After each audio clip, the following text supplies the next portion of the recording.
Баршаңызға сәлем. Бүгін Джон Уик фильмінің бірінші бөлімін айтып беретін болам. Егер лайктар саны 5000-ға жетсе, бірден екіншісін жасауға көшемін. Сөйтіп төртіншісіне де аман-есен жетеміз деп ойлаймын. Ал олай болса комфорт орындарыңа жайғаса беріңдер, өйткені Казбойз сайрайды.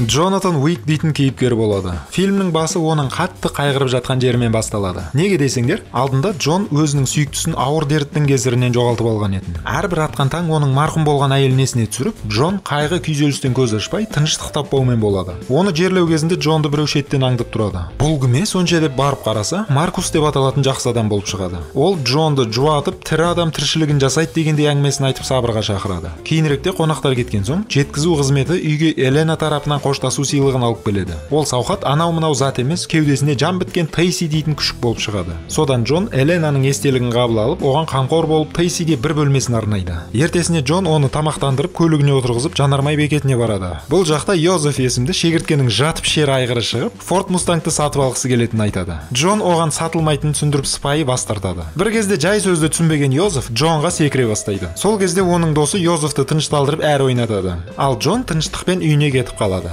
Түнге қарай Джонды Тейси оятып, үйге біреулердің келген жайлы белгі береді. Сөйтсе, сол біреулер үйге еніп, Джонға шабуыл жасайды. Артынша Джонның көзінше күшігін өлтіріп тастайды да Мустангын айдап кетеді. Осы кезде бұзақылардың ішінде әлгі шегірткенің айғыры Джонның көзіне жатталып қалады. Ертесіне Джон күшікті жерлеп болған соң, өзіне кек алу дейтін өмір сүруге қамшылайтын себеп тапқандай, іштей Йозефке рахметін айтып отырады. Йозеф көліктің нөмірін ауыстырып алу үшін Аурелио деп аталатын автошебермен жолығады. Бірақ ол Мустанг кімнен ұрланғанын түсініп алған соң, біраз ашуға салып Йозефті пәріп жібереді де оған қызмет көрсетуден бас тартады. Кейіннен Джонның өзі сол жерге келіп, машинасының қайда екенін сұрайды. Сонда Аурелио барлығын айтып беріп, орнына басқа көлік тауып береді. Йозеф үйіне келіп, жасаған тірліктері үшін әкесінен соқ қалады. Осы кезде бізге неге сонша Джон Уиктан барлығы қорқып отыр, ол кім дейтін сұраққа орыс мафиясының бастығы Вигго өзінің жауабын бере бастайды. Оның айтуынша, Джон бұрын осылармен бірге бір қылмыстық топта болған екен. Оның кереметтілігі соншалық, жай ғана қарындаштың көмегімен ақ нысаналарын ана дүниеге аттандырып, қағидасында қатып қалған кекшіл киллер деп сипатталады. Кейін оның қасынан Елена дейтін қыз пайда болып, Джон өзі жеке өмір құрып кеткенінде содан. Айтпақшы, Джон Уик түп тамыры Беларусь ұлтынан шыққандықтан, оны Вигго Баба Яга деп еркелеткен екен. Содан Вигго баласына Джон Уиктің кім екенін түсіндіріп болған соң, тыныш жатқан Баба Яганың көзін шұқып, нең бар дегендей ашуын айтып, басына қанын шаптырады. Біраздан кейін Вигго өзі Джонға хабарласып, "Жәке, балам ақымақтық жасап қойыпты. Бұл жолы бір ашуыңды қи енді" деп әңгімесін бастай бергенде, Джон жауап қатпай тұтқаны қоя салады. Осы кезде Вигго тыныш жатқан айдаһарды оятқандай сезімге батып, баласының артын жамау мақсатымен жасақтарын Уиктің үйіне жібереді. Ал мына жақта Джон солардың келетінін біліп, дайындықты қолға ала бастайды. Уақыт өте келе Виггоның адамдары Джонның үйін қоршауға алады. Алайда Джонның осал еместігі және тәжірибесінің молдығы олардың денелерімен оқ тосып, еден мен қабырғаны қанға бояуға себеп болады. Іс біткен соң үйге полиция келіп тексереді. Бірақ бұл қызметші Джонның өткен өмірімен таныс болғандықтан, братан, құтты болсын, жұмысқа шығуыңмен" деп құттықтауын айтады да кері айналып кетіп қалады. Кейіннен Джон қара тірліктің артын шаятын тазалық секторының мистер Проперлерін шақырып, соларға үйін жинатып алады. Артынша Джон киллер қауымдастығын оқ-дәрі, киім-кешекпен жабдықтайтын Континенталь отеліне аттанады. Бірақ бұл отельдің ерекшелігі, қандай да бір киллер Континентальдің төңірегінде кісі өлтіретін болса, онда ол экскоммуникадо атанып, өлім жазасына кесілетін болады. Мына жақта Вигго жалданған адамдарының қырылғанын түсініп, Джон Уиктің бағасына $2 миллион көлемінде ақша қояды.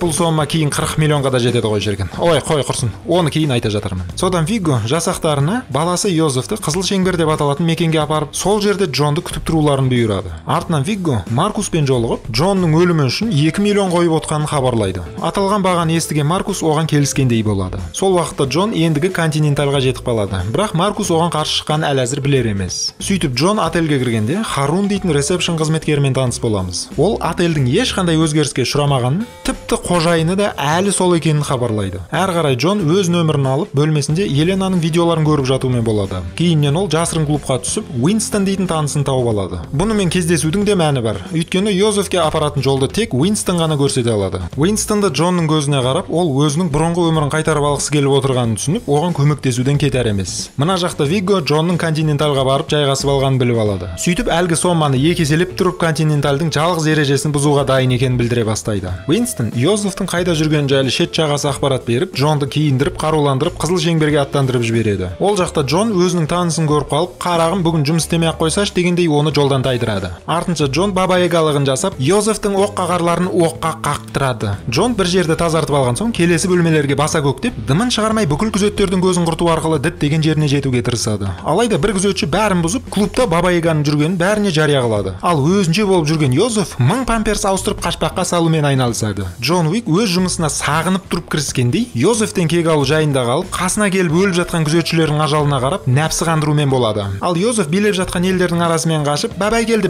деп еденге боқпен сызып жүгіруде. Сөйтіп жолы болғыр Йозефті даладан бір машина іліп алып кетеді.